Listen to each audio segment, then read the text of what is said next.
And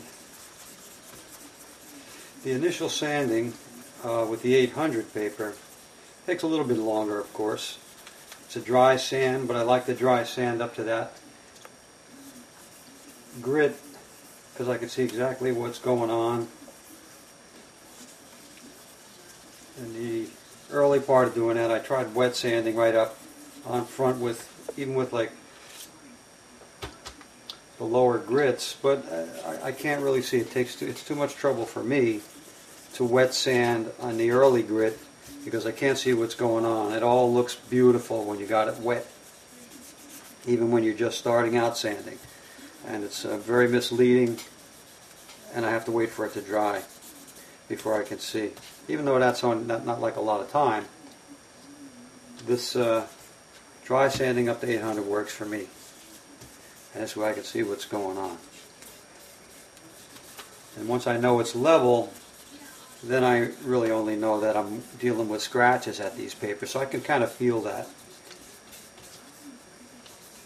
And you don't have to keep it going with the grain or any of that stuff. Once you have the lacquer on, because you're not scratching the grain.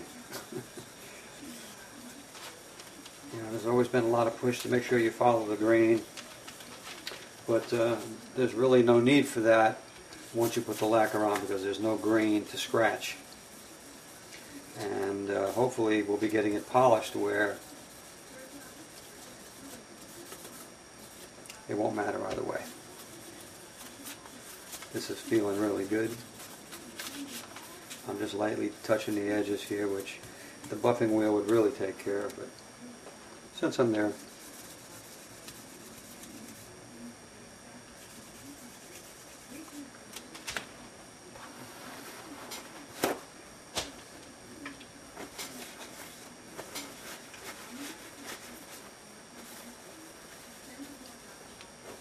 Tie it up with a paper towel.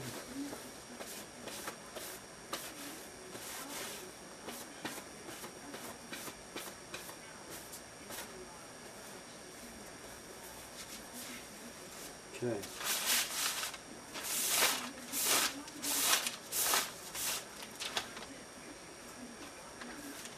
So that looks pretty good. I'm real happy with it at this point. I'll pick up the video again when I start to buff this, but that's pretty much it. The next video I do, I'll do the intro to this, which will be sanding it with the 800 paper. Takes a little bit longer, but what the heck, I think it's worth it. Most of the time what you see from videos are the finished product. Here's what it looks like when we start, and here's what it looks like when we're done, but in case I run into any problems, you'll get to see what that looks like as well.